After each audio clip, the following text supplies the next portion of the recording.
Salut tout le monde, et ben aujourd'hui on attaque ça, une Fender Telecaster Deluxe Made in Mexico, modèle Vintera 70. Je suis pas tout à fait sûr mais ça doit être ça.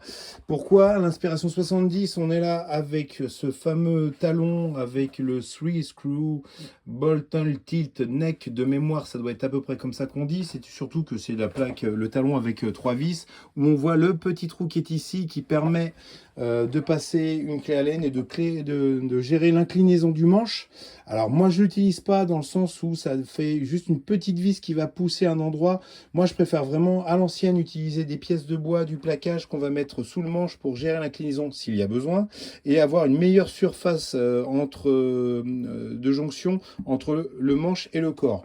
Bon voilà, on a ici le petit belette qui est vachement pratique parce que du coup on met bien la clé Allen au milieu comme il faut, on sait qu'on est bien rentré. Parce que souvent, c'est bien sûr à l'intérieur ici du manche et on ne voit pas ce qu'on fait. Et c'est là où on fait des bêtises.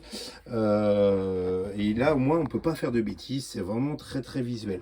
On a les mécaniques à l'ancienne qui ont vraiment une gueule folle. Attention, ce sont des mécaniques qui sont vraiment, à peine on y touche et tout de suite ça accorde.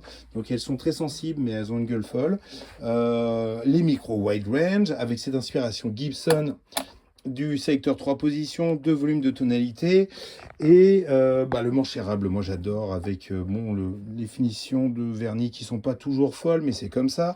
Alors modèle Vintera, c'est quand même un modèle qui vaut un peu de sous mais il y a quand même toujours des choses qui me chagrinent un petit peu avec Fender, c'est que ils n'ont pas pensé à faire l'isolation, ce qu'on appelle une cage de Faraday, pour avoir une vraie isolation, un blindage vis-à-vis de tout ce qui est bruit parasite externe.